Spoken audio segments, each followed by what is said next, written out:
Napier residents are being warned to take care in potentially contaminated floodwaters as the city moves to mop up after a 1 in 250-year flood that swamped the city's wastewater system. It's still raining there and more heavy showers are expected this evening, hampering the clean-up. A number of homes have been evacuated and some say they are lucky to have survived. The newly appointed Minister for Emergency Services, Kiri Allan, arrived in Napier a short time ago and she joins me now. Good evening, Minister. I know you haven't been there long, but what have you been able to see so far? Yeah, good evening, Lisa. Look, this evening we have managed to go out to Bluff Hill, which is where a number of the families who have been impacted over the past 24 hours, where some of those homes are. We've had discussions with the residents there about what they saw and participated, I guess, and saw there have been some substantial slips. There is a lot of sludge and the like. Some homes you can see have been really impacted. So I guess if I can just acknowledge those families that have been through quite a period of strife over the past 24 hours, and also to acknowledge the response teams that have been working actively on the ground over the past 24 hours. There has been an incredible response, and here at the Regional Control Centre at the moment, we've had the opportunity to talk with those that have been in charge with the response over the past 24 hours. They are saying there are still issues emerging as they've spent the day on the ground to try and get a fuller or a more fulsome understanding of what the issues are. But of course that will be ongoing to an extent. But look, the situation as we have it at the moment, there are about 15 families that are out of their home. There are about 700 homes this evening that are going into a second evening without power.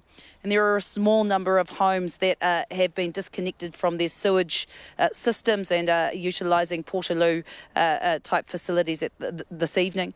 So look, the team here have been doing an incredible job on the ground to work alongside those that have been impacted.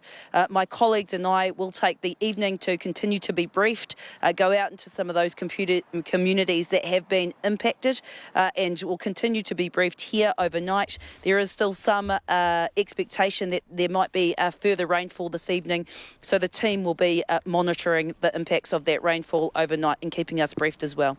Minister, you mentioned there the people who are out of their homes, about 16, I think it is, that Emergency Services have said, 16 households. Where are they tonight?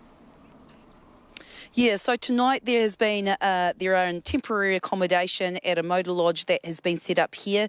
As well, the Napier City Council has another 3 marae on standby if there are further families that need assistance. And that's a message that we really want to get through very clearly to the residents of Napier, Lisa, is that if there have been anybody impacted and you do need assistance, there has been an 0800 number stood up to assist people, and please don't be hesitant to contact. The number is 0800 422 923. Now, there is a team that is on hand to answer any questions, and if you need to relocate or get into temporary accommodation, the team behind us here are there to assist and to serve you.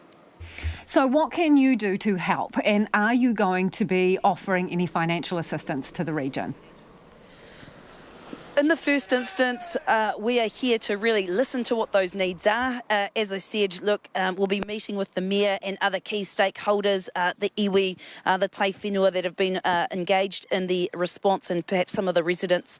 And so, look, we're going to take a bit of a monitoring role to assess what the needs really are. And the government is here to provide assistance, but what that assistance will be determined as the needs become clearer over the course of the next period or so.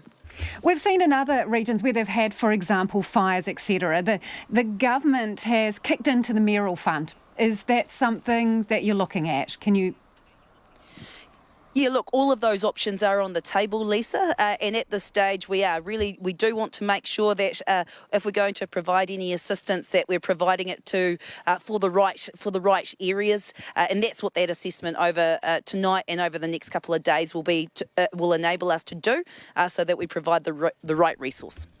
I know we've been told this is a 1 in 250 year event, but we seem to be getting more of these big events that are supposed to occur once in a blue moon. They're becoming more regular. So this is the big question. I mean, how do we deal with this, and who's going to keep picking up the bill?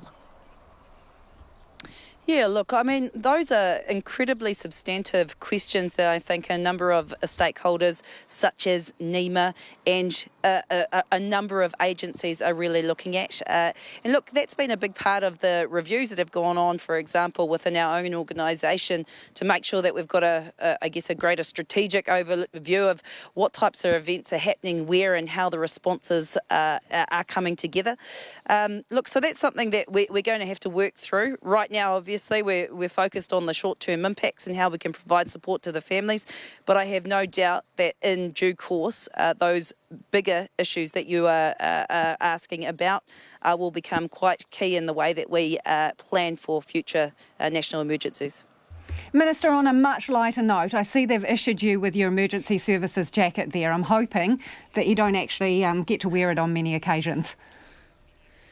Well, I'll tell you something, Lisa, it's my 4th day in the job, and this jacket isn't mine. I borrowed it from somebody, so thank you to whoever lended it to me. Apparently, I've got one in the mail coming, but no, they shoved this to me on the plane here. So it's a loaner. All right, all the best, Minister. Thanks for joining us this evening. That is the Minister for Emergency Services, Kiri Allan, who is in Napier surveying the scene. As she mentioned, there are about 16 homes that have been declared uninhabitable, and obviously an evacuation centre has been set up and a hotline number, which we will put up on our Facebook page.